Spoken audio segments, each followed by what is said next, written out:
Hi, third, fourth, and fifth graders that are in the virtual academy. This is Mrs. Schrader Shook coming to you again for this week's math lesson. So, this week's math lesson is called Logic Links. And before I jump into that, I just want to review how you are going to be accessing my lessons from Seesaw. So, on the right side of your screen where it says Gate Team Teacher, this is actually where it's going to show your class name. So it will either have your regular class name or it'll have the GATE class name. To access that, you can see on the top left-hand side of my screen, it has my name. And it says I have 25 classes. For you, it'll have your name and it'll say that you have 2 classes. One of the classes will be your classroom teacher and one will be from me. Now, how mine looks is dependent upon what your homeschool is. So if your homeschool is Burger and you are a virtual student, you will have a B and then it'll say GATE and then your grade level. So if you are in third grade, the second class that you will have access to is B GATE 3. If you are Eastwood, if your homeschool is Eastwood, it will have an E. And so if you are an Eastwood fourth grader, it would be E GATE 4. If your homeschool is Westside, it will have W. So if you're a fifth grader, W GATE 5. And if you are at Willow Park, it'll have WP GATE, and then if you're in third grade, it would have a 3. So let's say I'm a Willow Park third grader. You'll click on it, and then it'll show that you have switched what class you are in, okay? So for this purpose of this video, I'm just going to go in as a pretend class. So this is my fake class. It shows a notification. So even if you are in your regular classroom's Seesaw page and you want to see if I have sent you a new lesson, it will show up right here. It has a red 1.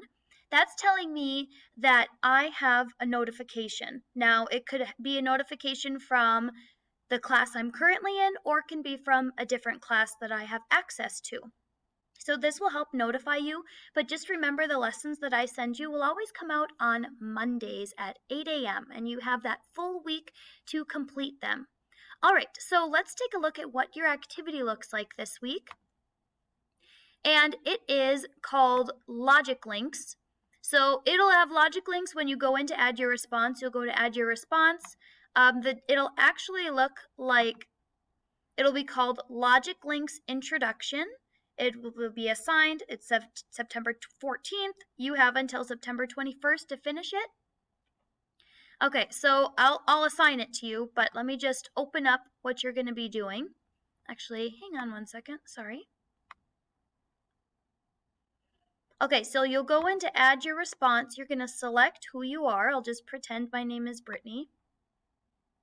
Okay, so now on this template, you will have 3 slides to complete, and you can see that on the right-hand side. You have your first slide, second slide, and your third slide. With logic links, you have to use logic or reasoning skills to place your colored circles where they belong. So this is very much like the Dog Days of Summer activity. So this is, you might have already done Dog Days of Summer, or you might be doing that one next. So this is one of 2 math activities that you'll have assigned to you on the 14th. So right now I have it in pen mode. You're going to want to put it on to be able to move the objects. So you can move each of these counters here. And you'll need to place them onto one of the gray spots. Now, they have a very specific spot that they are placed, and you'll figure out where they're placed based on the clues. So here it has the directions. Read the clues to help you solve the puzzle. Click and drag the colored chips to cover the circles in the correct order. So our first clue is that the orange chip touches 3 different colors. So I look over, I have 1 orange chip. Okay, this will be very important to note. Right now, when I can click on this, it has the option of changing the color of the chips. Do not do that, because that will be very tricky for you to know where your counters go if you're changing their colors. Okay, so do not change the color of the chips. So the orange chip touches 3 different colors. Well, I have 1 orange chip, and I know it needs to be placed in a position that it touches 3 different colors. I'm not sure if I put it in this corner, I don't think it counts for the diagonal to count as touching. It only touches the bottom and the side. That tells me that the orange chip is either going to be in this top row here, because then it touches on the left, touches on the right, touches on the bottom. Or it could be down here, touches on the left, touches on the right, touches on the top. So I know my green is going somewhere in the middle, so I'm just going to place it down here.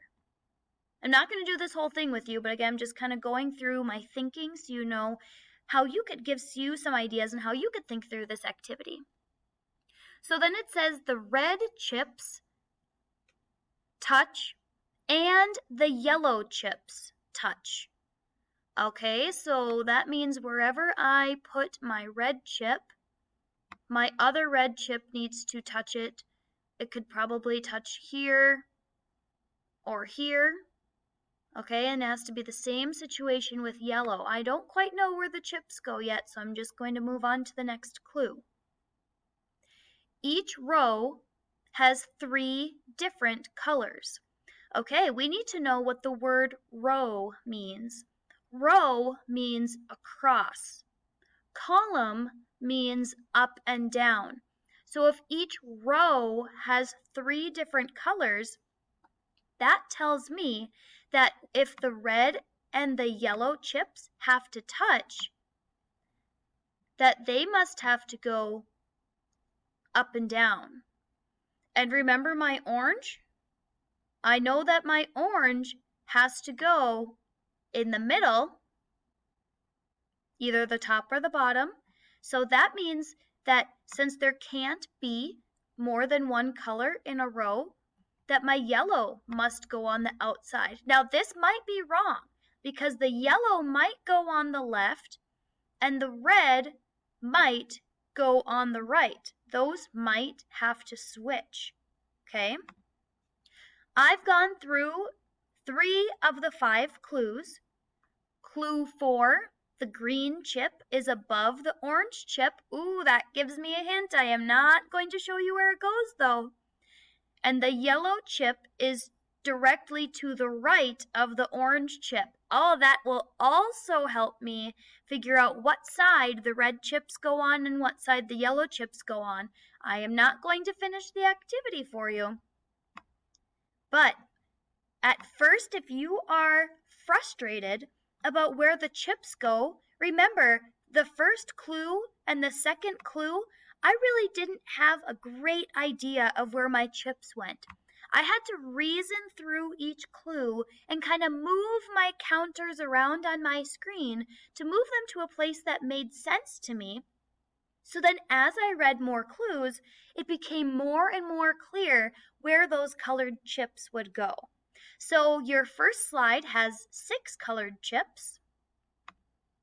Your second slide has 8 colored chips. And the last slide has 12 colored chips. So obviously the third one is going to be your challenge one for the week, but I have confidence that you can do it.